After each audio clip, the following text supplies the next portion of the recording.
বাবু কেন আসলেন আজকে আদালতে ত্রিপুরা? 21 সাল পুরনো মামলা ছিল। আচ্ছা, জামিনের আবেদন করেছিলাম, আজকে জামিন মঞ্জুর করেছে। কোন কেসের? ওটা আমার আইনজীবী প্রবহন সরকার বলতে পারবে বিস্তারিত। বাংলার কিছু নিয়ে বলবেন, বর্তমান কি পরিস্থিতি রয়েছে বাংলাতে কিছু বলবেন? না, এটা ত্রিপুরার বিষয়। ত্রিপুরাতে সংগঠন বৃদ্ধির ক্ষেত্রে আপনাদের আগামী এই মুহূর্তে আমি পুরো নিজের মামলার কাজে এসেছি।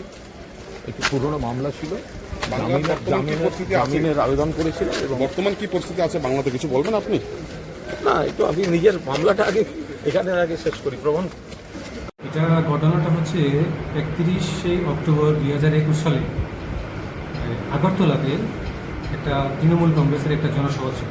ওই জনসভায় কুণাল ঘোষ একটা বক্তব্য রেখেছিল। ওই বক্তব্যের কিছু বিষয়বস্তু নিয়ে এই কেসের যে বাদী, তার ধর্মীয় বিশ্বাসে আঘাত লেগেছে এই অভিযোগ জানিয়ে সে আরকেপুর থানায় একটা মোকদ্দমা করেছিল।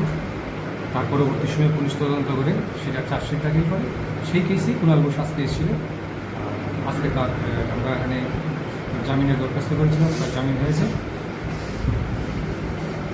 জামিন কি আজকে হয়েছে? জামিন হয়েছে আজকে, পরবর্তী সময়ে আবার এই কেসটা শুনানি বাকি কিন্তু হবে।